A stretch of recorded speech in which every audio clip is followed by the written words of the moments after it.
মরতে হবে একদিন, তুমি ভুলে যেও না।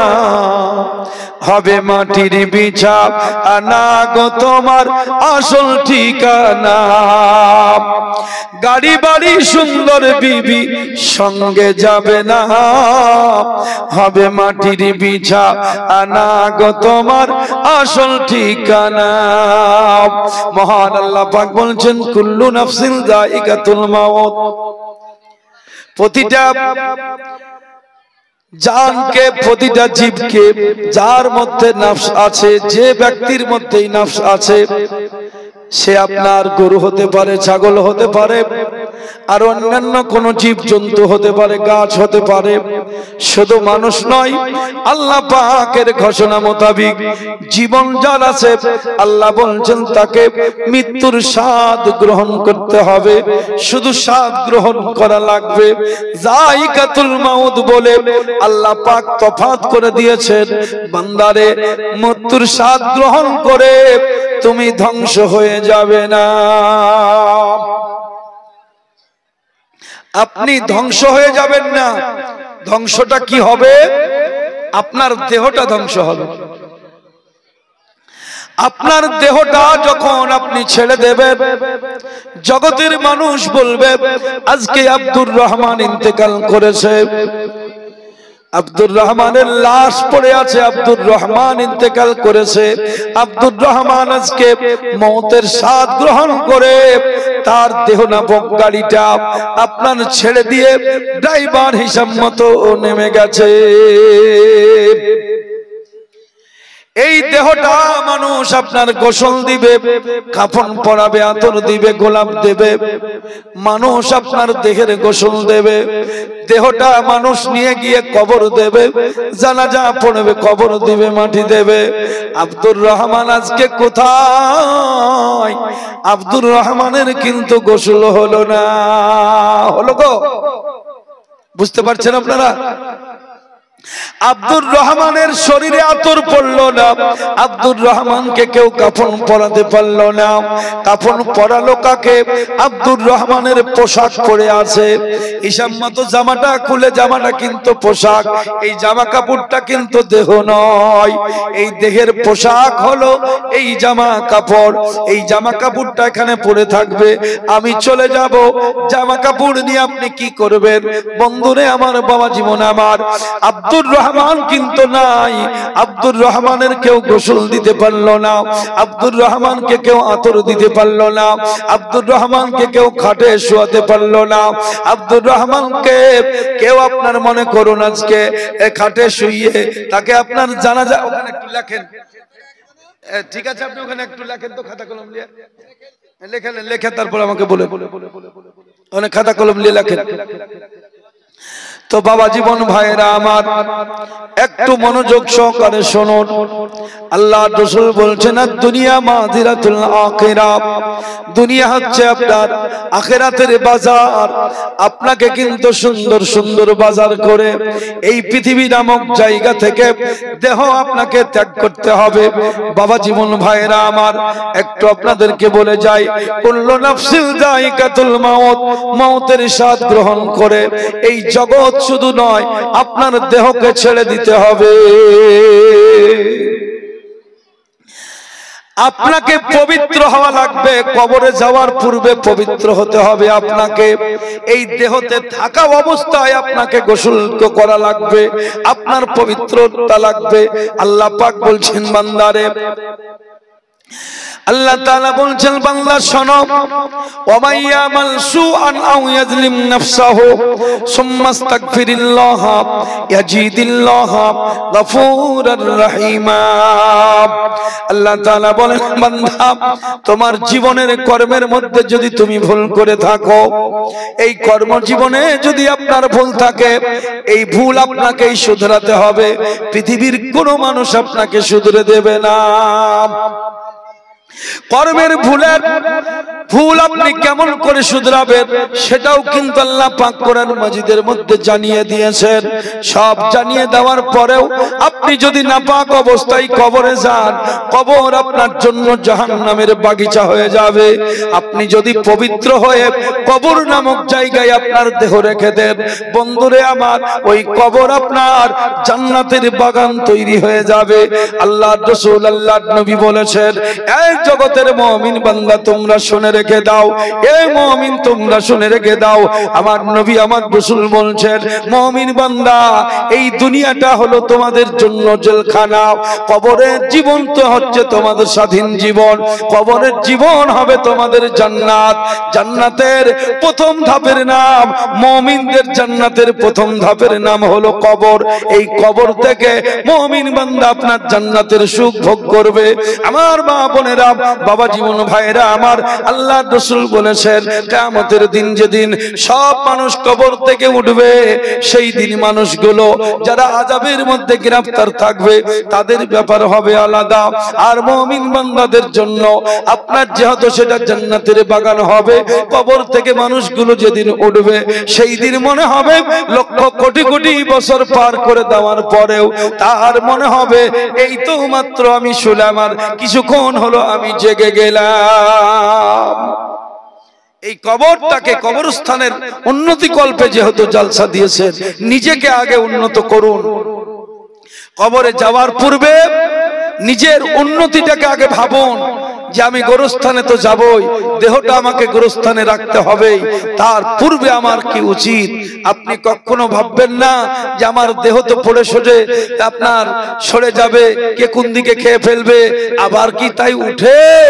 খবরদার, ঈমান রাখুন।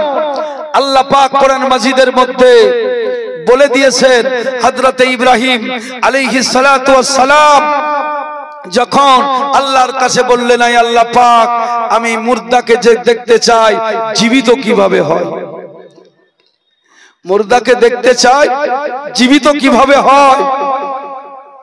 মহান আল্লাহ পাক ইব্রাহিম পয়গম্বর ইব্রাহিম খলিলুল্লাহকে বললেন, বন্ধু তুমি দেখবা আমি আল্লাহ পাক কেমন করে মুর্দাকে জীবিত করি। আমাদেরও ধারণা হতে পারে আমাদের পূর্বে কত হাজার হাজার বছর চলে গেছে, আদম পয়গম্বর থেকে প্রায় 12 থেকে 14,000 বছর হয়ে গেল। আদম পয়গম্বরের পৃথিবীর জমিনে আসা 12-14,000 বছর আগে, তাহলে কত মানুষ চলে গেছে। কিয়ামতের মাঠে মানুষগুলো কেমন করে এক জায়গায় হবে, এটা আপনার ভাবনা চিন্তা হতে পারে। কত মানুষের লাশ পচে গড়ে সরে কোন দিকে চলে গেছে, এগুলো এক জায়গায় কেমন করে হবে।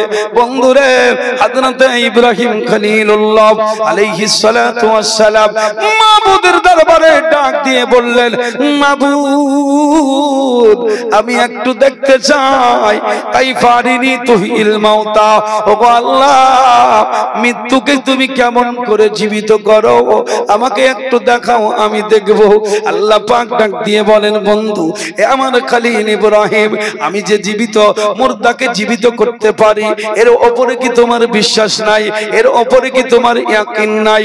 ইব্রাহিম খলিলুল্লাহ বললেন, আল্লাহ গো আমার ইয়াকিন আছে, বিশ্বাস আছে, কিন্তু চোখে এই চামড়ার চোখে আমি একবার দেখব মৃত্যু মানুষগুলো কিয়ামতের মাঠে কেমন করে এক জায়গায় হবে। তার কারণ তাদের হাড় হাড্ডি, তাদের মাংস কত জায়গায় বিভিন্ন জায়গায় ছড়িয়ে গেছে। আমার আল্লাহ পাক জানিয়ে দিলেন, বন্ধু তুমি দেখবা, বলে হ্যাঁ। আল্লাহ পাক বলেন, বন্ধু রে তাহলে 4 প্রকারের 4টা পাখি তুমি নিয়ে এসো। হযরত ইব্রাহিম পয়গম্বর একটা নিয়ে আসলেন কাক।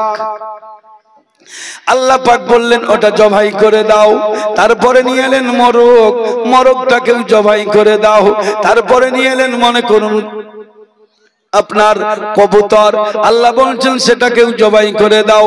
তারপরে নিয়ে এলেন আপনার মোরগ, বললেন মোরগটাকেও জবাই করে দাও। চার পাখি যখন জবাই হয়ে গেল, আল্লাহ পাক বলছেন তাদের মাংসগুলোকে টুকরো টুকরো করো। মাংসগুলোকে টুকরো টুকরো করা হলো। বন্ধু আমার, আল্লাহর পবিত্র কোরআন কিতাবের মধ্যে সূরা বাকারায় আপনি এই কথাটা পেয়ে যাবেন। কাইফা আরিনি তুহিল মাউতা, ইব্রাহিম পয়গম্বর বলেছিলেন, আল্লাহ মুর্দাকে তুমি কেমন করে জীবিত করো, আমি একবার দেখব। আল্লাহ পাক বলছেন কলা আওয়ালাম, আল্লাহ পাক বলছেন ওগো আমার ইব্রাহিম, আমার উপরে কি তোমার বিশ্বাস নাই আমি যে মরাকে জীবিত করতে পারি? আল্লাহ বিশ্বাস আছে, তবে একটু দেখতে চাই। বন্ধুরে যখন দেখবা তুমি এবার দেখো, চারটা পাখির মাংস আপনার টুকরো টুকরো করা হয়ে গেল। মহান আল্লাহ পাক বলেন, এ বন্ধু এগুলোকে তুমি মিশিয়ে দিয়ে সব মিক্সচার করে দাও। সব মাংসগুলো মিক্সচার হয়ে গেল। আল্লাহ পাক বলে, বন্ধুরে আমার হুকুমে জবাই করেছো বলে হ্যাঁ, আমার হুকুমে গোশত টুকরো করেছো বলে হ্যাঁ, সব মিলিয়েছো বলে হ্যাঁ। আল্লাহ বলছেন এবার তোমাকে বলছি আলাদা করো। কি গো আলাদা করো? হবে? পাঁচ বাড়ির পাঁচটা পাঁচ রকম আর হবে? ভাই আর একটু কই মাইকম্যান, আর একটু পাতলা করেন তো, একটু একটু দিয়ে। মহান আল্লাহ পাক বলেন, বন্ধু এবার তুমি আলাদা করো। কবিতরে আলাদা করো, ময়ূর আলাদা করো, কাক আলাদা করো, মোরগ আলাদা করো। বলুন কার ক্ষমতা আছে? ইব্রাহিম খলিলুল্লাহ বলেন, মাবুদ আগের হুকুমগুলো পালন করেছি, ক্ষমতা দিয়েছিলে তা করেছি, কিন্তু এখন তো আর আলাদা আমি করতে পারবো না। আল্লাহ পাক কোরআন মাজিদের মধ্যে জানিয়ে দিয়েছেন, ইন্নামা আমরুহু ইযা আরাদা শাইআন আইয়াকুলা লাহু কুন ফায়াকুন। আল্লাহ পাক বলেন, কোন বিষয় যখন ইচ্ছা করি আমি আল্লাহ পাক তখন কুন বলে দিই, ফায়াকুন, সেটা তখন সঙ্গে সঙ্গে হয়ে যায়। বন্ধু আমার ইব্রাহিম তুমি পারবে না বলে না পারবো না, আমার দ্বারাই সম্ভব নয়। আল্লাহ পাক আরো জটিল করে দিলেন, মিক্সচার করেছো বলে হ্যাঁ। মিক্সচার যখন করে ফেলেছো, আল্লাহ আরো জটিল পাকিয়ে দিচ্ছেন। মানে ইব্রাহিম নবী বলেছিলেন কেমন করে মুর্দা জীবিত হবে দেখবো। আল্লাহ পাক তাই আবার আরো জটিল করে দিলেন। জটিলটাকে কেমন ভাবে আল্লাহ আসান করেন দেখাবার জন্য ইব্রাহিম পয়গম্বরকে, শুধু ইব্রাহিম নবীকে নয়, কিয়ামত পর্যন্ত আল্লাহ তাআলা জগতের মানুষকে শিক্ষা দিয়ে দিয়েছেন, ওরে আমার বান্দারা আমার উপরে বিশ্বাস রাখ, একদিন তোকে কবর থেকে উঠতেই হবে। মিনহা খালাকনাকুম ওয়া ফিহা নুঈদুকুম ওয়া মিনহা নুখরিজুকুম তারাতান উখরা। মাটি দিয়ে তৈরি হয়েছো, মাটিতেই দাফন হয়েছো, আবার মাটির পেট থেকে, মাটির গর্ভ থেকে তোমাকে আবার উঠতে হবে। আমার আল্লাহ পাক জানিয়ে দিয়েছেন, ইব্রাহিম পয়গম্বরকে দিয়ে জগৎকে বুঝিয়েও দিয়েছেন, দেখো আমি আল্লাহ পাক কেমন করে তোমাকে সেই দিন উঠাবো। আমার আল্লাহ তাআলা আরো জটিল করে দিলেন বিষয়টাকে। জটিল করে দিয়ে বলছেন, বন্ধুরে মাংসগুলোকে চারটা ভাগে ভাগ করো। এবার কার মাংস কোথায় যাচ্ছে দেখেন, তাই না বাবা? মিক্সচার তো হয়ে গেছে, এবার চার ভাগে ভাগ করো। আল্লাহ পাক বলছেন, বন্ধু এই চার ভাগে ভাগ হয়েছে বলে হ্যাঁ, একটা ভাগ এক জায়গায় রেখে এসো, আর এক ভাগ আর এক জায়গায় রেখে এসো। এক কথায় চারটা ভাগ চার জায়গায় তুমি রেখে এসো। তাহলে দেখা গেল কার মাংস কার মধ্যে আপনার ঢুকে গেল, কার হাড় কার কাছে আপনার চলে গেল। বাবা জীবন ভাই এখানে একটা সজাগ লোক লেখো তো, বসো তো, এখানে একটা সজাগ লোক বসো,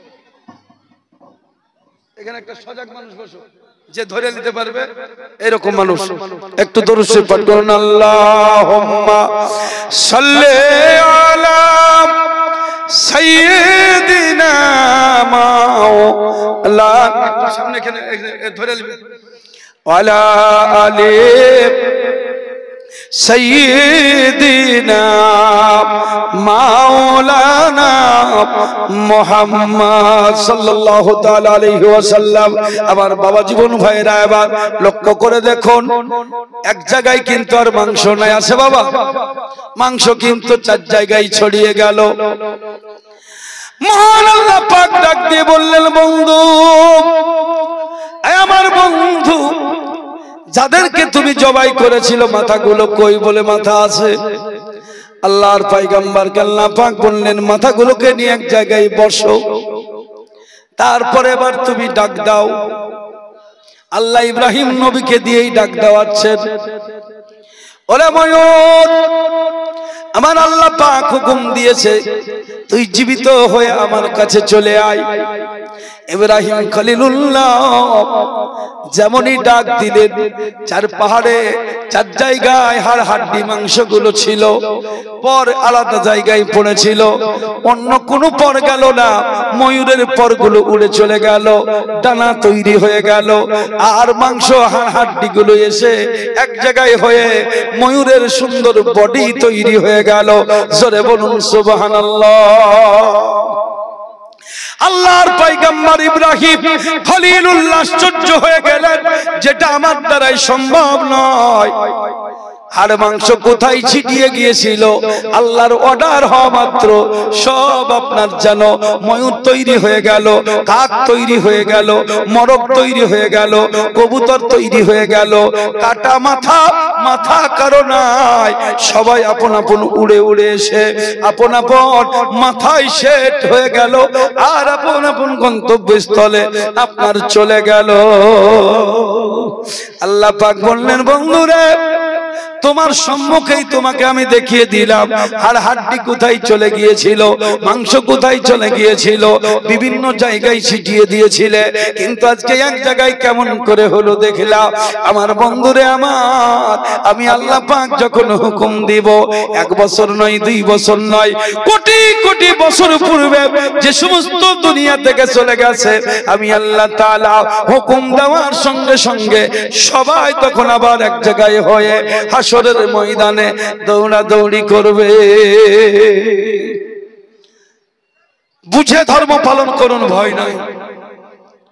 আপনাকে কবরে যেতে হবে বাবা, যাওয়ার পূর্বে সজাগ হন মা বোনেরা। আপনার দেহ কিন্তু আপনি নন, এ দেহের যতই আপনি হেফাজত করুন, দেহ একদিন শেষ হয়ে যাবে। দুনিয়াতে থাকতে হলে দেহ নামক বস্তু আল্লাহ পাক আপনাকে দান করেছেন, তার যত্ন অবশ্যই নিতে হবে, কিন্তু সবথেকে বেশি যত্ন নিতে হবে আপনাকে আপনার।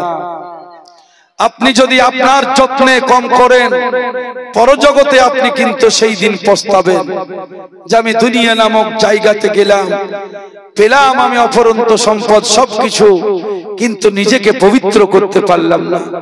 কত আলেম, কত মৌলবি, কত নবী রাসূল, কত উলামা, কত পীর পয়গম্বর পৃথিবীর জমিনে এসেছেন, সবাই বলেছেন তোমরা পবিত্র হও। পবিত্র বাণী হযরতে আদম পয়গম্বর থেকে ঈসা রুহুল্লাহ পর্যন্ত, আপনার আমার নবী পর্যন্ত দিয়ে গিয়েছেন লা ইলাহা ইল্লাল্লাহ। তবে আপনার আমার নবী আপনাকে আমাকে দিয়েছেন আশহাদু আল্লা ইলাহা ইল্লাল্লাহু ওয়া আশহাদু আন্না মুহাম্মাদান আবদুহু ওয়া রাসূলুহু। ये पवित्र कलेमा, पाक कलेमा बोली ना আমরা, तो पाक कलेमा किसे? এই पाक कलेमा আপনাকে পবিত্র বানায়, তাই আপনাকে পবিত্র বানানোর পবিত্র কলেমা হলো এই কলেমা আশহাদু আল্লা ইলাহা ইল্লাল্লাহু ওয়া আশহাদু আন্না মুহাম্মাদান আবদুহু ওয়া রাসূলুহু। এই আবদুহু রাসূল যারা মানেন, যারা বিশ্বাস করে নিয়েছেন, আপনি এবার কিন্তু এর গণ্ডির মধ্যে পড়ে গেলেন। যারা এই কালেমার বাইরে আছে, যারা এই কালেমা বিশ্বাস করে না, যারা এই কালেমা মানে না, যারা আল্লাহ নবীর উপর বিশ্বাস রাখে না, তাদের জন্য হচ্ছে দুনিয়া জান্নাত। এই পৃথিবীর জমিনে তারা যা খুশি তাই করবে, কিন্তু যারা এই কালেমা পড়ে নিয়েছে, এই কালেমাকে বিশ্বাস করেছে, এই কালেমাকে যারা মেনে নিয়েছে, এই পৃথিবীর জমিনে তারাও চলাফেরা করবে, কিন্তু এই কালেমা যা বলেছে, এই আল্লাহ রাসূল যা বলেছেন সেই মোতাবিক তাদের জীবন চলবে। বুঝতে পারলেন? অন্য কিছু নয়। জেলখানা মানে অন্য কিছু নয়। জেলখানায় যে সমস্ত মানুষ থাকে তারা নিজ স্বাধীনে থাকে না। কি গো, থাকে? তারাও খাওয়া দাওয়া করে না? করে না? জেলখানায় খাবার দেওয়া হয় না? খাবার দেয়। এমনকি আমি তো জানি, যা শুনেছি, জেলখানায় অনেক আপনার জীবন যাপন যারা কায়দি তারা ওখানে অর্থ ইনকাম করে, অর্থ ইনকামও হয়, কিন্তু সেগুলো স্বাধীনভাবে হয় না। আমরা যেমন বাইরের জগতে চলাফেরা করে নিজ স্বাধীনে যেখানে খুশি সেখানে যাই, জেলখানার জীবনটা কিন্তু এরকম নয়। জেলখানাতে বেঁচে থাকে কিন্তু সেই বাঁচার মতো বাঁচানো, তাই না বাবা? ঠিক ওই রকম মানে জেলার যেভাবে তাদেরকে পরিচালনা করবে সেইভাবে তারা পরিচালিত হবে। ঠিক অনুরূপ ভাবে এই আশহাদু আল্লা ইলাহা ইল্লাল্লাহু ওয়া আশহাদু আন্না মুহাম্মাদান আবদুহু ওয়া রাসূলুহু, এই কালেমা যারা পড়লো তারা হিসাব মতো নাপাক থেকে পবিত্র হয়ে গেল। সে নাপাক থেকে কেমন? তার দেহে নয়, তার অন্তরে ছিল নাপাক। সেই নাপাক পবিত্র হয়ে গেল, গুনাহ খাতা যা ছিল সব মাফ হয়ে গেল। সে কিন্তু আপনার জাহান্নামে ছিল, জান্নাতের খাতায় হিসাব মতো তার নাম উঠলো, মুমিনের খাতায়, ইমানদারের খাতায়। এবার কি করতে হবে? দুনিয়ার বুকে আপনি যতটুকু টাইম পাবেন, সে 70 বছর হোক, 40 বছর হোক, 20 বছর হোক, যতটুকু আপনি টাইম পেলেন, এই টাইমের মধ্যে আপনি কিন্তু আর নিজ ইচ্ছা স্বাধীন কিছু করতে পারবেন না। কি করবেন? আইন মোতাবিক আল্লাহ রাসূল যেভাবে আপনাকে বলেছে, আপনাকে খেতে বলেছে, পড়তে বলেছে, হাট বাজার করতে বলেছে, রাস্তায় যেতে বলেছে, পরিবারের সঙ্গে মিলামিশা করতে বলেছে, আত্মীয় স্বজনের সঙ্গে চলাফেরা করতে বলেছে। এখন আল্লাহ রাসূলের বিধান অনুযায়ী আপনার জীবন চলবে। এই বিধান অনুযায়ী জীবন চালানো, তার মানেই হচ্ছে আল্লাহর দাসত্ব করা। বুঝতে পারলেন? আল্লাহর দাসত্ব মানে শুধু মসজিদে গিয়ে নামাজ পড়া নয়, তাসবিহ গণা নয়।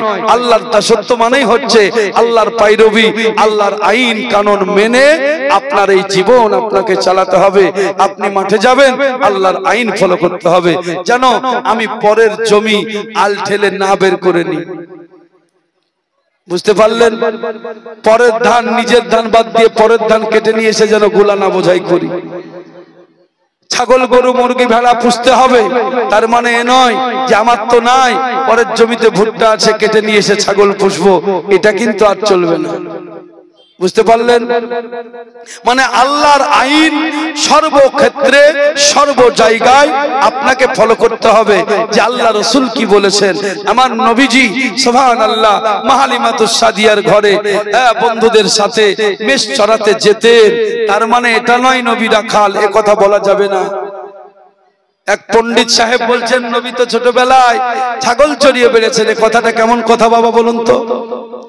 এই কথা মানা যাবে? এ কথা বলা যাবে না। নবীর শানে বেয়াদবি করা যাবে না। আল্লাহ রাসূলের শানে সামান্য বেয়াদবি বিরাট বড় বেয়াদবি। বর্তমান সময়ে কিছু আলেমদের মুখে দেখছি শুধু বুখারী, মুসলিম। আচ্ছা, ওই মৌলবীকে যদি স্টেজ থেকে যখন নামবে, রাস্তায় যখন চলবে, তো আপনি যদি বলেন এই মৌলবী শুন, এই মৌলবী, এই মৌলবী, কেমন লাগবে বলেন তো? ইমামকে যদি বলেন এই ইমাম, এই ইমাম, ডাক্তারকে এই ডাক্তার, এই ডাক্তার, কেমন লাগবে? কিছু আলেম নামধারী, বাজারি, মুনাফিক, দালাল, এরা দেখবেন সব সময় বুখারী, মুসলিম, বুখারীতে আছে, বলতে পারছে না বুখারী শরীফের মধ্যে আছে, বলতে পারছে না মুসলিম শরীফের মধ্যে আছে। মুসলিম শরীফ আল্লাহর নবীজির পবিত্র জবান মুসলিম শরীফের মধ্যে ভরা আছে, তাই তার নাম মুসলিম শরীফ। বুখারী শরীফ মানে এমন ভাবে তাচ্ছিল্য করে কথাগুলো বলছে, বুখারীতে আছে, মুসলিমে আছে, আবু দাউদে আছে। যে বেয়াদব বুখারী শরীফ বলতে পারে না, মুসলিম শরীফ বলতে পারে না। ভাইরা আমার, বাবারা আমার, সে সমাজকে কতটুকু কি দিতে পারবে? খুব সাবধান। বর্তমান সময় কিয়ামতের লক্ষণ, অনেক লক্ষণ আমরা দেখতে পাচ্ছি, যে লক্ষণগুলো বুঝাচ্ছে সম্মুখে কিয়ামত আর বেশি দেরি নাই, কিয়ামত আর বেশি দেরি নাই। আপনি পান আর না পান, আমি পাই আর না পাই, কিন্তু কিয়ামতের আলামত, কিয়ামতের নিশানা যেগুলো, সেগুলো কিন্তু অনেক বর্তমানে এখন ঘোরাঘুরি করছে। ছোট্টবেলায় শুনতাম আলেম প্রচুর হবে।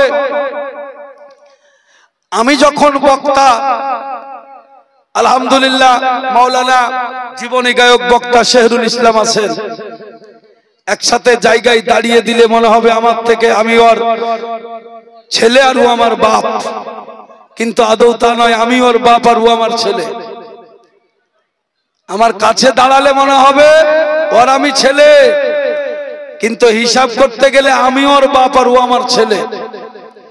তা আমি যখন বড় বড় বক্তা যিনারা ছিলেন, হযরত মাওলানা ওসমান গনি সাহেব, মুফতি জুবায়ের সাহেব আছেন, মুফতি নঈমুদ্দিন সাহেব আছেন, আরো অনেকেই চলে গেছেন। সেই সময় যখন ওনাদের কাছে আমি ছিলাম, তখন বক্তার অভাব ছিল, আলেমের অভাব ছিল। বর্তমান সময় আপনি বলুন, আলেমের অভাব আছে? নাই। বক্তব্যের অভাব আছে? নাই। তারপরে ছোটবেলায় শুনতাম গান বাজনা বেশি হবে, তো রেডিও যখন ছিল তখন গান বাজনা একটু কমই ছিল, টেপ এলো তখন একটু বেশি হলো, টিভি তখন একটু গান বাজনা কম ছিল।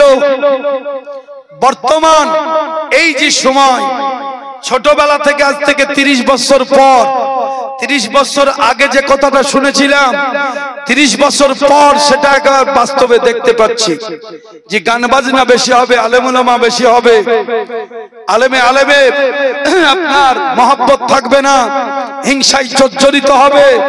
সেগুলো এখন বর্তমানে আমি দেখতে পাচ্ছি, এগুলো সব কিয়ামতের আলামত। গান বাজনা বেশি হয়েছে না হয়নি? সিনেমা হল বন্ধ হয়েছে, কিন্তু সিনেমা হলের বাপ পকেটের মধ্যে চলে এসেছে। সিনেমা হলের 14 গোষ্ঠী পকেটের মধ্যে সবার।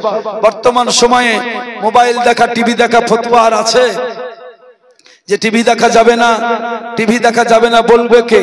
টিভিও তোমার পকেটে, টিভির বিবিও তোমার পকেটে, টিভির শ্বশুর শাশুড়ি খালা ফুফু যত যা সব তোমার পকেটে, আমার পকেটে। ইমাম সাহেবের কাছে, মুক্তাদির কাছে, বক্তার কাছে, শ্রোতার কাছে, প্রত্যেকটা বাড়িতে, যার বাড়িতে খাবার মনে করুন এখনো হয় না, তার বাড়িতেও খুঁজলে দুটো মোবাইল পাওয়া যাবেই, যাবে না বাবা? তাহলে গান বাজনা এইভাবে বেড়েছে, এইভাবে বাড়বে। তো এগুলো কি? সব কিয়ামতের আলামত। তাহলে আপনাকে সজাগ হতে হবে, ঘুমিয়ে থাকলে হবে না। তাই আমার উলাহারি হুজুর বলেছিলেন, আর কতদিন সাধের ঘুমে ঘুমাবি রে মন, তোর ঘুমে ঘুমে জীবন গেল, তোর ঘুমে ঘুমে জীবন গেল, হলি না চাতর। আর কতদিন সাধের ঘুমে ঘুমাবি রে মন, আসলি যেদিন খালি হাতে, বল সেদিনকে ছিল সাথে, ভুলে আছিস দিনে রাতে, কখন আসবে রে মরণ। আর কতদিন সাধের ঘুমে ঘুমাবি রে মন, মায়ের পেটে হজম হতে বাঁচলি রে মন কার দয়াতে। সে দয়ালকে ফেলে রেখে, সে দয়ালকে ফেলে রেখে কাটালি জীবন। আর কতদিন সাধের ঘুমে ঘুমাবি রে মন। এখন যাদের বুকে পেয়ে সেই দয়ালকে ভুলে গিয়ে এখন যাদের বুকে পেয়ে সেই দয়ালকে ভুলে গিয়ে সদাই ঘুমিয়ে থেকে কাটালি জীবন আর কতদিন সাধের ঘুমে ঘুমাবি রে মন। ঘুমিয়ে থাকেন না, চেতন হন। বাবা মরার আগে মরে যান, জীবিত থাকতেই মরে যাওয়া ভালো। জীবিতর পরে আপনাকে কেউ মুর্দা বলবে তা নয়।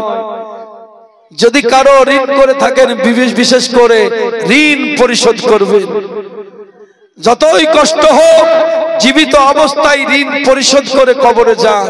পরে যেন না বলে বাপ মা কেউ বলল আপনার ঋণে আসেন ভাই। আলহামদুলিল্লাহ। কি নাম? লাকমাছি। হ্যাঁ লাকমাছি একটা, এটা আবার ঠিক করে রাখেন গো। 500 টাকা আর একটা লাকমাছি মা বোনেরা দান করেছেন। আলহামদুলিল্লাহ আপনারা সজাগ আছেন। বাস্তবে এখানে দেখছি সজাগতা অনেক জায়গায় দাও দাও বলে পাওয়া যায় না, কিন্তু সুবহানাল্লাহ আজকে আপনাদের অন্তর দেখতেছি। এই অন্তর যাদের ভালো তারাই ভালো, অন্তর যাদের ভালো তারাই ভালো। ওপর চকচক করছে আর ভিতরে হিংসা ভরা আছে, ভিতরে গীবত ভরা আছে, ভিতরে মনে করুন কৃপণতা ভরা আছে। সে কোনোদিনই আপনার আল্লাহর কাছে ভালো হতে পারে না। আজকে বাস্তবেই না চাইতে আল্লাহর রাস্তায় আল্লাহকে রাজি খুশি করার জন্য আপনারা যথেষ্ট পরিমাণে দান করছেন। আমি শুরু থেকে এসে দেখছি হযরত মাওলানা সাইফুদ্দিন সাহেব যতক্ষণ আপনার বক্তব্য রেখেছেন প্রায় দানি আপনার দোয়া করেছেন। আমিও আশা মাত্র 2000 টাকা, আর একজনকে 1000 টাকা, অনেকে আপনারা দিয়েছেন। তো একটু নামগুলো বলি। সুবহানাল্লাহ। এটা কি আবার চোখে আবার দেখাও কম হয়েছে গো। মসিমের স্ত্রী 150 টাকা বেনামে, 100 টাকা বেনামে, 2000 টাকা। হানিফ শেখ 100 টাকা, মিলন শেখ 100 টাকা বেনামে, 500 টাকা বেনামে, 200 টাকা। আশরাফুল 200 টাকা বেনামে, 200 বেনামে 50। সালেনুর বিবি 100 বেনামি 150 বেনামে 20। রাকিবুল জীবনপুর 600 বেনামে 50। বেলুয়ারা 100 বেনামি 50। বাইজুল 500 বেনামে 200। সারবানু কালি জানা নাকি যাই হোক 200 টাকা। এইভাবে আপনারা লিখে দেন তাহলে আলহামদুলিল্লাহ। আল্লাহ পাক সকলের দানকে কবুল করুন। জোরে সোরে মহব্বতে বলুন আল্লাহুম্মা আমিন। একবার ভক্তি সহকারে প্রাণ খুলে উচ্চ আওয়াজে মধুর কণ্ঠে ঝুমঝুম করে একটু জোরে জোরে দরুদ শরীফ পাঠ করুন। কোনো ভয় নাই, দরুদ শরীফ যত পাঠ করবেন তত লাভ। যারা বিরোধিতা করবে জানবেন তারা নবীর দুশমন। দরুদের বিরোধী, কিয়ামের বিরোধী যারা করবে এ নবীর দুশমন আছে, মুনাফিক। মুসলমান তো বটে কিন্তু মুসলমান মুনাফিক মুসলমান, ইয়াজিদি মুসলমান। ইয়াজিদি মুসলমান নামাজ ভালোবেসেছে, রোজা ভালোবেসেছে, হজ ভালোবেসেছে, যাকাত ভালোবেসেছে, নবীরে ভালোবাসেনি, নবীর আহলে বর্গকে ভালোবাসেনি। হ্যাঁ, আর যেগুলোকে ভালোবাসলে সব ভালোবাসা হয়ে যাবে। বাপ মাকে ভালোবাসলে ছেলে মেয়েকে ভালোবাসা হয়ে যাবে। বাপ মাকে বাদ দিয়ে ছেলে মেয়েকে ভালোবাসতে গেলে হবে না। বাবারা ভাইরা আমার, নবীকে ভালোবাসলে জগৎ ভালোবাসা হয়ে যাবে, আর নবীকে বাদ দিলে সব বাদ পড়ে যাবে। নবীর মধ্যেই যাকাত, নবীর মধ্যেই রোজা, নবীর মধ্যেই নামাজ, নবীর মধ্যেই দান, নবীর মধ্যেই সব। এক মোহাম্মদ মে সব কুছ দে দিয়া। মহান আল্লাহ তাআলা সমস্ত কিছু দিয়ে দিয়েছেন আমার নবী আপনার নবীর কদমের তলায়। জোরে বলুন সুবহানাল্লাহ। সেই নবীর আহলে বর্গকে যারা আপনার অস্বীকার করে, আহলে বায়াতের কথা যাদের অন্তরের মধ্যে নাই, আহলে বায়াতের মহব্বত যাদের অন্তরের মধ্যে নাই, নামাজের মহব্বত থাকলেও কোনো যায় আসে না, যাকাতের মহব্বত থাকলেও কোনো যায় আসে না। হজ করেছে নবীর রওজা দেখেনি, হজ করেছে নবীর রওজায় সালাম দেয়নি, হজ করেছে মদিনার জমিনে যায়নি, তার হজ হবে কিন্তু আল্লাহর দরবারে কবুল হবে না। কবুল করাতে হলে নবীর দরবার যেতে হবে। মনে বড় আশা ছিল যাব মদিনায়, সালাম আমি করব গিয়ে নবীজির রওজায় মনে বড় আশা ছিল যাব মদিনায় আমার আশা আরব সাগর পাড়ি দেব নাইকো আমার তরি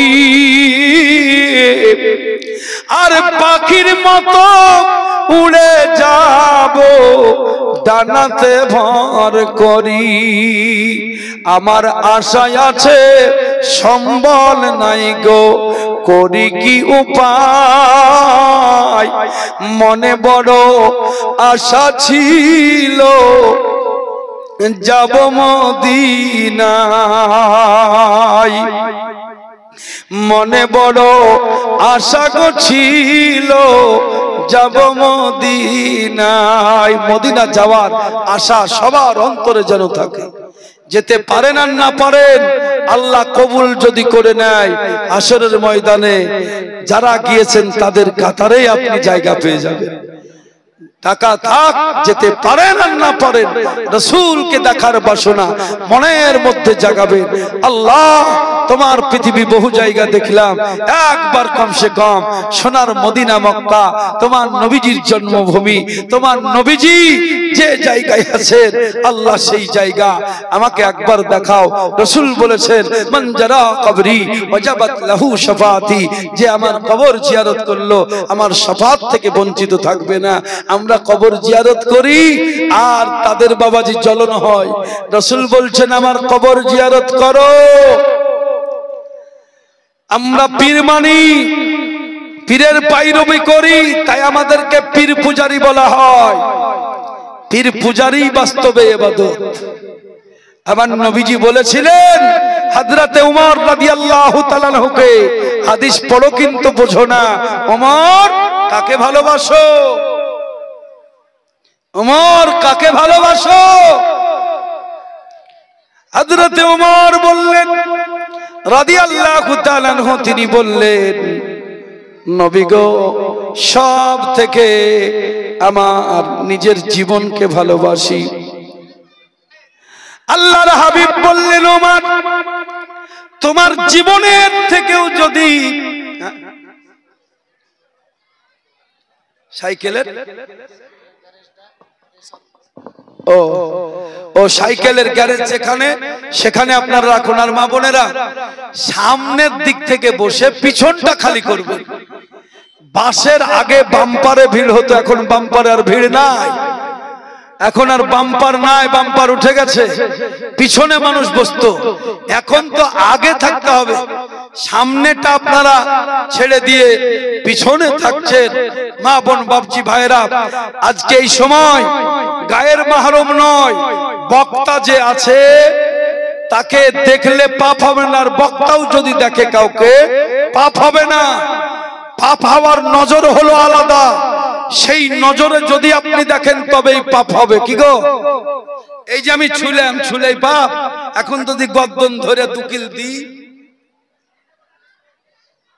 দেওয়াটা তো গর্দন ধরে দুকিল দেওয়াটা এটাও ছোঁয়া আর এটা আদর করে মাথায় হাত বুলিয়ে বাপ শোনা বলে ছোঁয়া এটাও ছোঁয়া তাহলে একটা ছোঁয়াতে মহব্বত বাড়বে আর আরেকটা ছোঁয়াতে বিচার হবে তাই না বাবা তো দেখলেই যে পাপ হবে তা নয় এখন আমি হলাম উস্তাদ উস্তাদের নজরে মা বোনেরা আমাকে দেখবে আমি ছাত্রীর নজরে দেখব আমার তারা ছোট আমার তারা ছাত্রী স্কুলে শিক্ষক যখন পড়ায় ছাত্র ছাত্রী যারা আছে শিক্ষকের নজরে দেখতে হয় তো এখন এখানে আমার দেখা হবে সবাই আপনারা আমার ছাত্র মা বোন যারা আছেন সবাই আমার ছাত্রী আপনারা হলেন ছাত্র আমি হলাম শিক্ষক শিক্ষকের নজরে আমি দেখব শিক্ষিকার শিক্ষকের নজরে আপনারা আমাকে দেখলে পাপ হবে না গুনাহ হবে না অতএব পিছনে না থেকে আমার মা বোনেরা সম্মুখে যে জায়গা আপনাদের জন্য আছে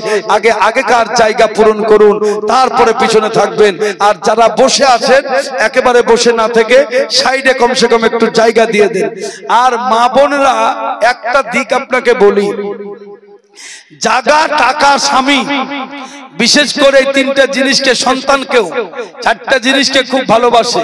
এরা কোনো সময় এগুলোকে ছাড়তে চায় না, জায়গাও ছাড়তে চায় না। আপনি টেনে বাসে কোনো সময় দেখবেন একটা মেয়ে ছেলে দাঁড়িয়ে আছে, অসুবিধা মনে হচ্ছে, আপনি ওই জায়গাটা ছেড়ে ওকে বসান। ও যদি এখান থেকে ভগবানগোলা থেকে শিয়ালদা পর্যন্ত যায়, তো আপনাকে একবারও বলবে না যে ভাই তোমারই জায়গাতে আমি বসে আছি, তো তুমি একটু বসো, আমি একটু দাঁড়াই। বলবে গো মনে হয়? আপনি এটা পরীক্ষা করে নেবেন। ভগবানগোলা থেকে বহরমপুরে আপনি দিয়েছেন, তো শিয়ালদা পর্যন্ত আপনাকে আর বলবে না যে ভাই তোমারই জায়গা, তুমি দিয়েছো, মেলাক্ষণ আমি বসলাম, তুমি বসো, আমি উঠি, একটু দাঁড়াই, তারপর আমি বসবো। তারপরে আর একটা, স্বামী সবারই ভাগ দিতে পারে, কিন্তু স্বামীর ভাগ কোনো দিন দিবে না, মরার পরেও চাহে না যে স্বামী কারো হয়ে যায়। এক মেয়ে লোক মরণপূর্ণ অবস্থা, পৃথিবী থেকে চলে যাবে, এইরকম শয্যায় শুয়ে আছে, তো আর স্বামী বসে আছে, তো জিজ্ঞাসা করছে, হাগো আমি মরে গেলে তুমি কি করবে, বিয়ে শাদী করবা? তো লোকটা বলছে, শোন, বিয়ে শাদী করি না করি, তবে একটা কথা, তোর কবর যতদিন না শুকাবে আমি বিয়ে করব না। কবরে পানি দেওয়া হয়, তো কবর যতদিন শুকাবে না ততদিন আমি বিয়ে করব না।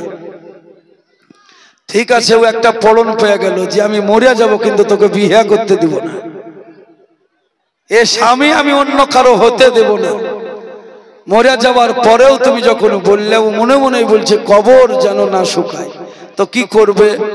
তোর একটা ছোট ভাই ছিল, খুব আদর করতো, ভালোবাসতো, যত্ন করতো।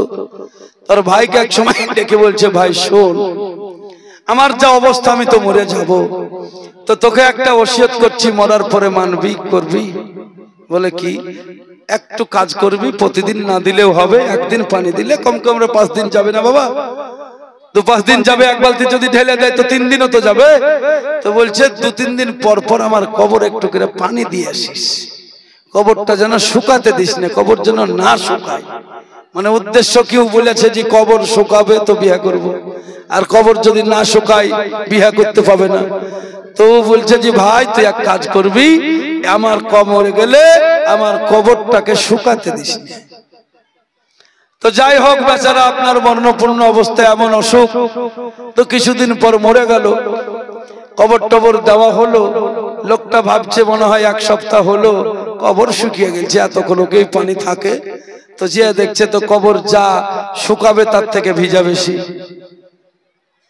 ব্যাপার কি, 1 সপ্তাহ হয়ে গেল তাও কবর শুকায়নি, 1 বন্যা পানি এতদিন থাকে। যাক, দেখা যায় আর 1 সপ্তাহ, দেখা যায় আর 1 সপ্তাহ পরে যেছে, তো দেখা যাচ্ছে আরো ভিজা। 40 দিন হয়ে গেল তাও শুকায় না।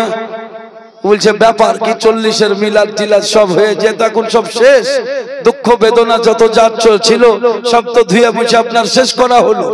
40 দিনের মিলাদ মানে হিসাব মতো দুঃখ বেদনা ধুয়ে মুছে দূর করে দেওয়া। আজকে আমি যাচ্ছি না ওইদিকে বলে 3 দিন করা যাবে না, আর নবী বলছেন 3 দিন শোক পালন করো।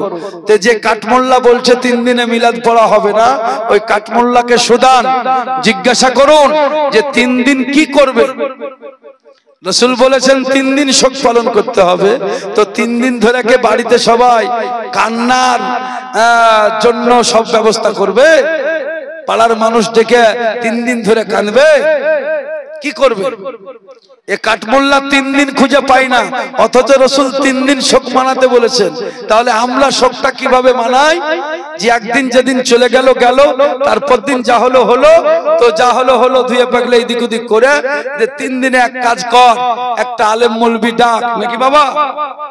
এ কানা অন্ধ হাদিস পড়ে বুঝে না, হ্যাঁ, এ অন্ধ কানার পালটে পড়িয়েন না। 3 দিন করুন, 4 দিন করুন, 40 করুন, কোনো চিন্তা নাই। 40-এর হাদিস অনেক আছে, 40 বহুত হাদিস আছে। 40 দিনে বহু কিছু আল্লাহ পাক করেছেন, করতে বলেছেন। এ কানা অন্ধ, এ দাজ্জাল আপনার ইসলাম ধর্মকে ধ্বংস করছে। যেটা বেদাত নয় তাকে বেদাতের ফতোয়া, শিরক নয় শিরকের ফতোয়া দিয়ে সমাজকে ধ্বংস করছে। যাকাত খাওয়ার জন্য, ফিতরা খাওয়ার জন্য নিজের দল ভারী করছে। ফিতরাখোর এ যাকাতখোর, যাকাত আর ফিতরা ধরা উদ্দেশ্য। দল ভাঙলে তবেই তো ফিতরাখোরকে জায়গা দিবে লোকে, যাকাতখোরকে জায়গা দিবে, অন্য কিছু নয়। যাকাতের টাকা ধরার জন্য, ফিতরার টাকা ধরার জন্য আপনার উঠে পড়ে লেগেছে নিজের দল বাড়াবার জন্য। আহলে সুন্নাতুল জামাত হানাফি মাযহাব যে জায়গায় আপনি আছেন ঠিক জায়গায় আছেন, আলাদা কোনো জায়গার দরকার নাই, আলাদা কোনো প্রয়োজন নাই, আলাদা কোনো রাস্তা নাই। যে রাস্তাটা আপনি চিনেন সুন্দরভাবে, এই রানীতলা থেকে এদিক দিয়েও বহরমপুর যাওয়া হবে, ওদিক দিয়েও আপনার যাওয়া হবে, আবারও ওই দিক দিয়ে আপনার ঘুরেও বহরমপুর যাওয়া হবে। আপনার যেটা সুযোগ সুবিধা হবে আপনি সেই রাস্তা দিয়ে যাবেন, তাই না বাবা? এখন আপনার বাড়ি হলো এখানে, আমি যদি বলি ওই আখরিগঞ্জ ঘুরে শেখপাড়া হয়ে ইসলামপুর হয়ে বহরমপুর যাও, দরকার নাই। আহলে সুন্নাতুল জামাতের প্ল্যাটফর্মে নাই কি? আহলে সুন্নাতুল জামাতের প্ল্যাটফর্মে যত ওলি গাউস কুতুব নবী আব্দাল, তারপরে পীর পয়গম্বর ফকির, সব আহলে সুন্নাতুল জামাতের মধ্যে। আপনি কোথায় খুঁজছেন জান্নাত? লামাযাবির মধ্যে, কাদিয়ানির মধ্যে, আপনার ওহাবির মধ্যে? খবরদার, যে জায়গায় আপনি আছেন নামাজ পড়ুন, যতদূর পারবেন আমল করুন, যতদূর পারবেন কোরআন তেলাওয়াত করুন। 40 চাহরম 3 দিন যা আমরা করি, তবে এগুলো ফরজ আমরা তো বলি না যে 3 দিনে মিলাদ করতে হবে, 40 দিনে মিলাদ করতে হবে, গরু কেটে মানুষকে খাওয়াতে হবে, এগুলো ফরজ কাজ নয়। আপনার যদি মনে ধরে আপনি করুন, আমরা তো ফরজ বলি না, ভালোকে ভালোই বলি, খারাপকে খারাপ বলি। ভাইরা আমার, বেদাত শিরকের ফতোয়া আমরা দিই না। যেগুলো বেদাত সেগুলোকে বেদাত বলি, যেগুলো শিরক সেগুলোকে শিরক বলি। শিরক মনের মধ্যে ভরে তুমি দৌড়ে বেড়াচ্ছ। কিছু কিছু নামাজি আছে দেখবেন, নামাজ 5 ওয়াক্ত পড়ে তো আপনার অহংকারে থাকতে পারে না, এরকম নামাজি আছে না? কে 2-1 বার হজ যদি করে লাই, অত পাই পড়ে না, ও ভাবছে বিরাট বড় কিছু কাজ করে ফেলাচ্ছি, যে হজ করে নিয়েছি। শোনো, তোমার থেকে আজাজিল শয়তান কম ইবাদতকারী ছিল না, বিরাট বড় আবেদ ছিল। হিংসা করার কারণে আল্লাহ সব ধ্বংস করে দিয়েছেন, নষ্ট করে দিয়েছেন, তার সমস্ত ইবাদত বরবাদ হয়ে গিয়েছে, কাজে লাগেনি। অতএব ইবাদত করো, শালীনতা ভদ্রতা নম্রতা থাকবে। যে হাজি তার নম্র ভাব থাকবে, যে নামাজি তার নম্রতা ভাব থাকবে। তো মনে হচ্ছে সিংহ, কিছু কিছু দেখেছি তো, চোখে তো পড়ে। ওই রকম সিংহ হলে হবে না, সব সময় তোমার কথা চলা বলা উঠা বসাতে যেন প্রমাণ পাওয়া যায় এটা বাস্তবে হাজি সাহেব আসছে, এ বাস্তবে নামাজি আসতেছে।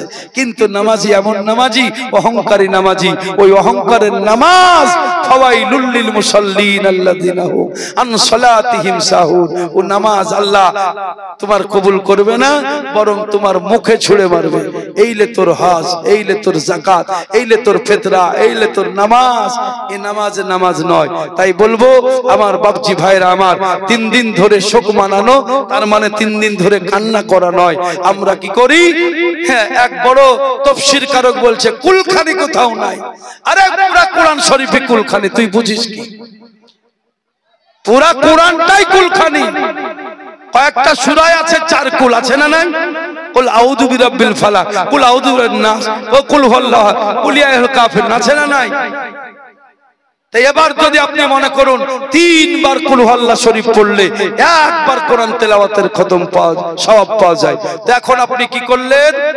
এই সওয়াব নেওয়ার জন্য মনে করুন 20টা লোক ডাকলেন, 20টা লোক আপনার বাড়িতে জোগাড় করলেন, পরে বললেন ভাই আমি কুল হুয়াল্লাহ শরীফ ফজিলত শুনেছি, 3 বার পড়লে 1 বার কোরআন তেলাওয়াতের সওয়াব পাওয়া যায়।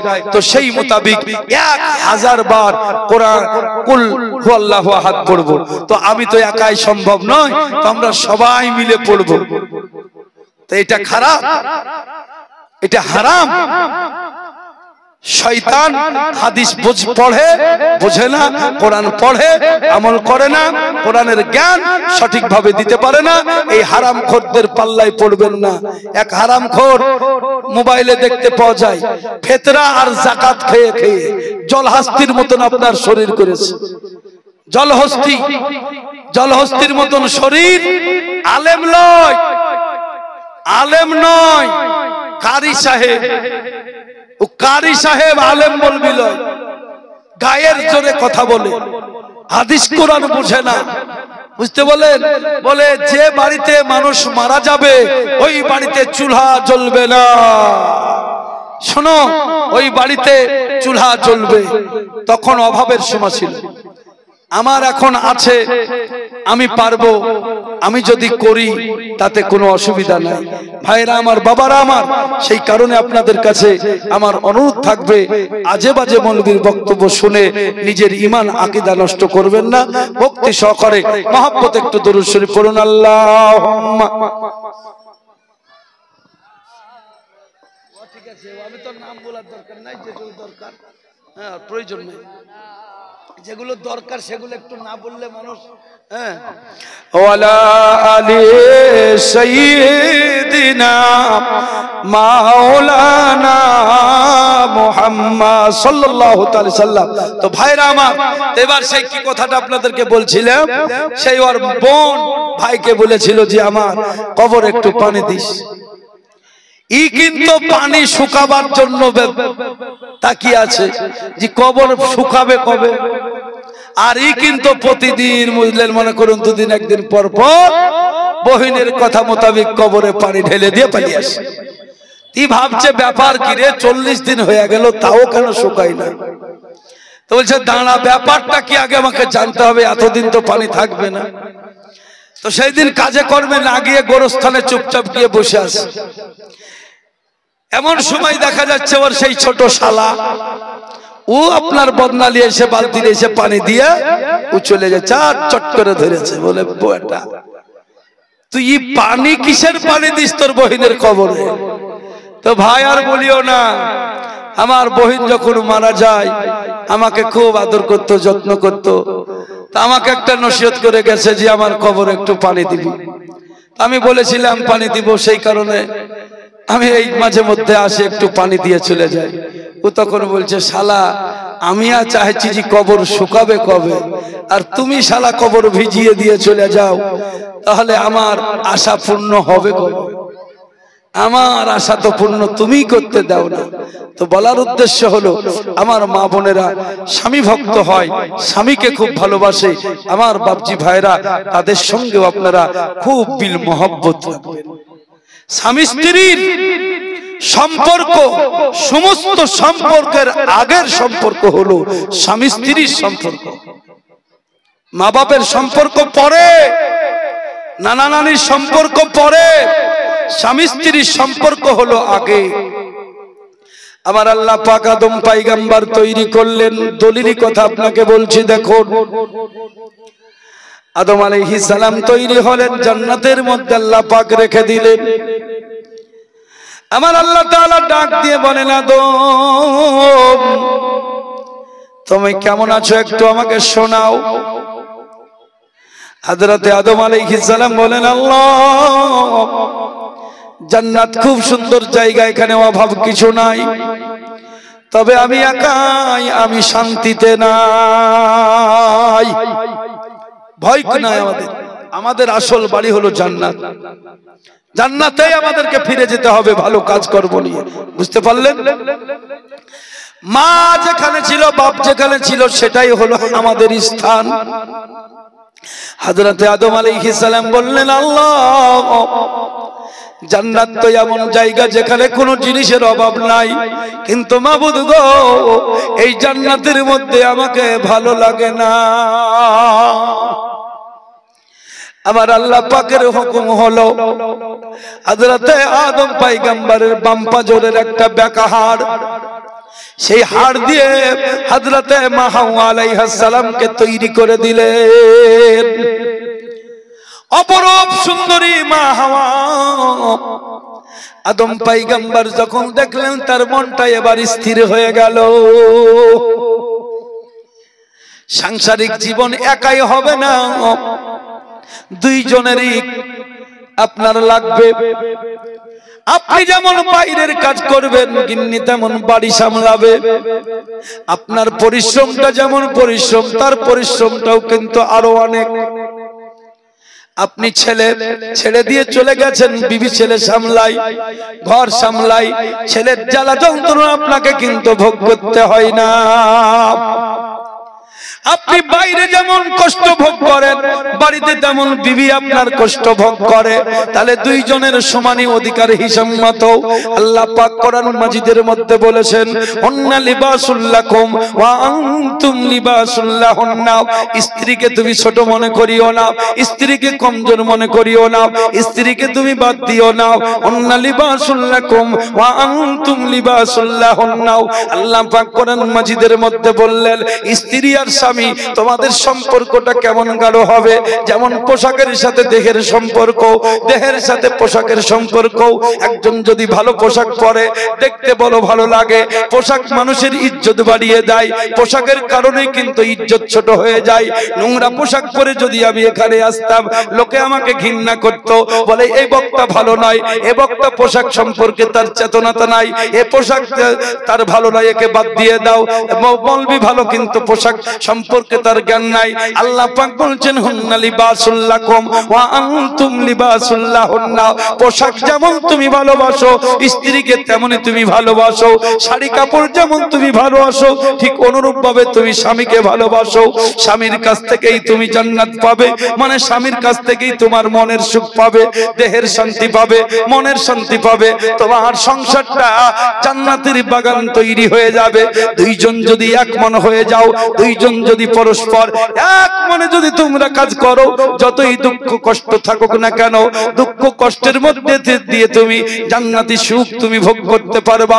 আর যদি দুটো মন এক জায়গায় না থাকে, একাকার যদি না হতে পারো, যতই তোমার সব থাক না কেন, বাড়ি আছে, ঘর আছে, খাদ্য খাবার আছে, শাড়ি কাপড় আছে, সোনা দানা সব আছে, কিন্তু দুটো মনের মধ্যে মিল নাই, আমি বলবো এই জায়গাটা জাহান্নামের টুকরা হয়ে যাবে।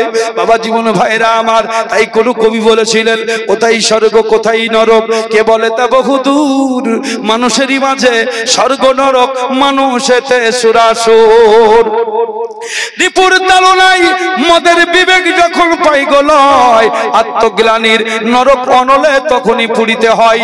প্রীতি প্রেমের পুণ্য বাদনে মিলি যাবে পরস্পরে, স্বর্গ আসিয়া দাঁড়াই তখন আমাদের এই কোন ঘরে। হযরতে আদমকে আল্লাহ পাক বললেন, কেমন আছো? আদম নবী বললেন, আমি ভালো নাই। ভালো লাগার বস্তু হলো আপনার স্ত্রী। স্ত্রী যার নাই তাকে আপনি জিজ্ঞাসা করুন, স্বামী যার নাই, পৃথিবীর এই 12 ঘন্টা দিনটা কত বড় দিন মনে হয়। দিনটা তো যা যা যা আছে আছে, রাতের বেলাটা কত বড় মনে হয়। বাবারা একটু নজর করে দেখবেন, যে বাড়িতে স্বামী নাই, যে বাড়িতে স্ত্রী নাই, আপনার পরিবারে সবাই আছে, ছেলে মেয়ে নাতি নাতনি আছে, কিন্তু এই বাড়িতে একজন বৃদ্ধ লোক আছে, 60 বছরের 70 বছরের, তার কাছে স্ত্রী নাই। তাকে গিয়ে আপনি লক্ষ্য করে দেখবেন, রাত 12টায় যদি ডাক দেন তবুও চেতন পাবেন, বা রাত 2টোর সময় ডাক দিলে চেতন পাবেন। ওই বাড়ির কেউ আপনাকে সাড়া দেবে না, কিন্তু বৃদ্ধ লোকটা সাড়া দিয়ে দেবে। বাবারা এখনো পর্যন্ত ঘুমাওনি, বলে ঘুম আসে না। ঘুমটা কেমন করে আসবে? যার কাছে স্ত্রী নাই, যার কাছে স্বামী নাই, স্বামীর কথাগুলো সারা রাত মনে পড়বে, বলে তাকে দিয়ে আমি এইভাবে সংসার করেছি, এই কষ্টের দিনে শেষ আমার ছিল, সুখের সময় এখনো হারিয়ে গেছে। বাবারা সারা রাত মনে পড়বে, সারা রাতের মধ্যে ঘুম আসবে না। আবার নবী দু জাহানের বাদশা, তাজদারে মদিনা, আহমদুর রাসূলুল্লাহ, মুহাম্মদুর রাসূলুল্লাহ মা খাদিজাকে এত ভালোবেসেছিলেন, মা খাদিজা দয়াল নবীকে এত ভালোবেসেছেন। আমার নবীজি মা খাদিজাকে হারিয়ে দিয়ে আমার নবীজি শান্তি পাননি হিসাব মতো। খাদিজার কথা বারবার মনে পড়তো। আমার নবীজি মাঝে মধ্যেই বিবিদের সম্মুখে আমার নবীজি মা খাদিজার কথা আলোচনা করতেন। একদিন মা আয়েশা বলছেন, হুজুর আপনি খাদিজার কথা বেশি বেশি আলোচনা করেন, যে যারে মহব্বত করে তার কথা বেশি আলোচনা করতে ভালো লাগবে। মা খাদিজার কথা নবীজি বারবার প্রায় বলতেন। মা আয়েশা বলছেন, হুজুর খাদিজা তো একটা বয়স্কা মহিলা ছিল, খাদিজার তো কয়েকবার বিবাহ হয়েছিল, বিধবা মেয়ে আপনি বিবাহ সূত্রে পেয়েছিলেন খাদিজাকে। আমি আয়েশা, আমি একেবারে কুমারী মেয়ে আর অল্প বয়সের মেয়ে হিসাবে আমি আয়েশাকে আপনি পেয়েছেন, তবুও কি আপনার মন ভরে না? আমার নবী বলেছিলেন, আয়েশা রে খুব সাবধান, আজ থেকে হয়ে যাও। মন ভরা আলাদা জিনিস বাবা, জিনিসের মতো জিনিস যদি না পাওয়া যায় মন ভরে না? ভরে? মন ভরবে না। আমার নবীজির সাথে মা খাদিজা কত কষ্ট করে যে জীবন ধারণ করেছিলেন, আর কত জিমাল আমার মা খাদিজা আল্লাহ রাস্তায় বিলি বন্টন করে দিয়েছেন। কিয়ামত পর্যন্ত মহিলারা দান করবে। আমি মনে করি সারা পৃথিবীর মহিলা সারা পৃথিবীর দান এক জায়গায় করলে আমার মা খাদিজার দানের পাল্লা ভারী হয়ে যাবে। আমার নবীজি এত রাগ রেগে গিয়েছেন।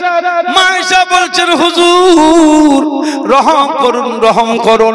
আমার নবীজির চেহারা মোবারক আপনার লাল বরণ হয়ে গিয়েছে। মা আয়েশা বলছেন, হুজুর রহম রহম। আমার নবীজি রাগ হজম করতে পারতেন, রাগ হজম করা হলো নবীর সুন্নাত। রেগে গিয়ে কোনো কাজ করবেন না। আমার মা বোন সকলকেই বলবো, যতই রাগ হোক মাথায় আপনার ঠান্ডা করে কাজ করার চেষ্টা করবেন। আমার নবীজি রেগে তো গিয়েছেন, কিন্তু কিছুক্ষণ পরে আমার রাসূল স্বাভাবিক অবস্থা যখন ফিরে আসলেন, আয়েশাকে মধুর করে বলছেন, আদর করে বলছেন, আয়েশা রে আজকে তুমি যা বললে আমার খাদিজা সম্পর্কে এমন কথা আর কোনোদিন বলিও না। তোমরা তো আমার সুখের দিনের বিবি, আর দুঃখের দিনের বিবির নাম হলো খাদিজা। আল্লাহর নবী মায়ার নবী গো, আপনি নবী আমার জীবনের জীবন। আল্লাহর নবী মায়ার নবী গো, আপনি আমার দিন দুনিয়ার ধন। আপনি আমার সঙ্গের সাথী, আধার কবরের বাতি। আপনি নবী আমার দিন দুনিয়ার ধন। আল্লাহর নবী মায়ার নবী গো, আপনি নবী আমার জীবনের জীবন। রহমাতাল লিল আলামিন, আপনি উম্মতের জামিন। গুনাহগার উম্মতের আপনজন। আল্লাহর নবী মায়ার নবী গো, আপনি নবী আমার জীবনের জীবন। দেখে আপনার মাঝে যা ভাগ্যবতী ওই খাদিজা, দেখে আপনার মাঝে যা ভাগ্যবতী ওই খাদিজা। সপে দিল জীবন যৌবন। মাল দৌলত যত ছিল সব চরণে সপে দিল, আপনাকে বানালো আপন। আল্লাহর নবী মায়ার নবী গো, আপনি নবী আমার দিন দুনিয়ার ধন। আল্লাহর নবী মায়ার নবী গো, আপনি নবী আমার জীবনের জীবন।